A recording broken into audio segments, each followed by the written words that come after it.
One of the things that people are traumatized by is surprise.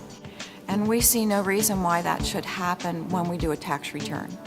The last thing we want to happen is for somebody to come in on April 15th and find out they need to write a big check. In fact, we want them to know about that before December 31st. So that's what tax planning is all about.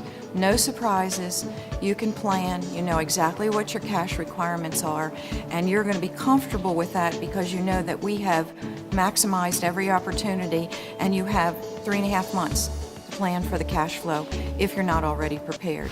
Most businesses in our geography are actually small businesses that are formed as S corporations, and these or partnerships, and these entities are not tax-paying entities, they're tax reporting entities. So the results of the activity then flows through to the individual tax return. So you see the marriage of the business and the individual tax return really is one unit. So we have to look at the whole picture to work through with the outcome that we actually want to have. So we're looking at the business and we're saying, these are the results we had this year. We now have 3 months left before the close of the year. What actions can we take that would affect me personally, would even maybe affect my whole family if I have a family business? Do I want to distribute income differently?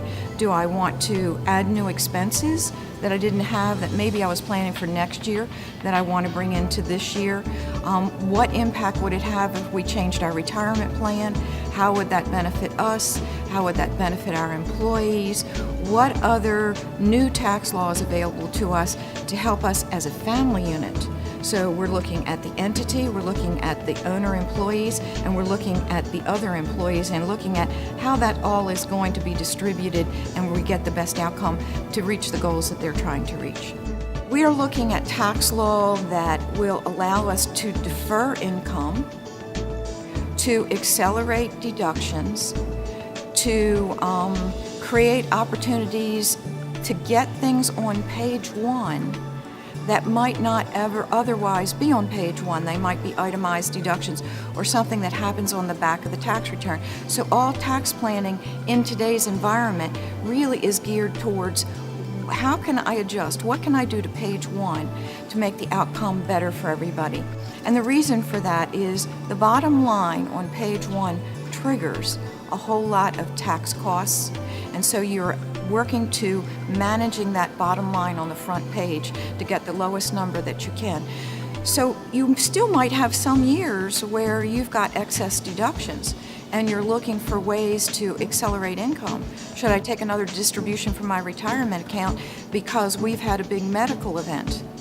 And that's going to create a lot of deductions for us, and we really don't have enough income to be able to use all those deductions. So we might be talking about accelerating income. We might be talking about deferring expenses. We might be talking about, when the tax law allows us, making our charitable contributions through our retirement plan, which puts charitable contributions on the front page. So there's all kinds of tinkering that's possible on the front page of a tax return that we're strategically looking at for every individual. So surprise is probably one of those really important emotions that we want to pay attention to. We don't want anybody to be surprised or afraid. We want them to be well informed, feel safe, and know that they've done the best that they can with the tax law as it exists.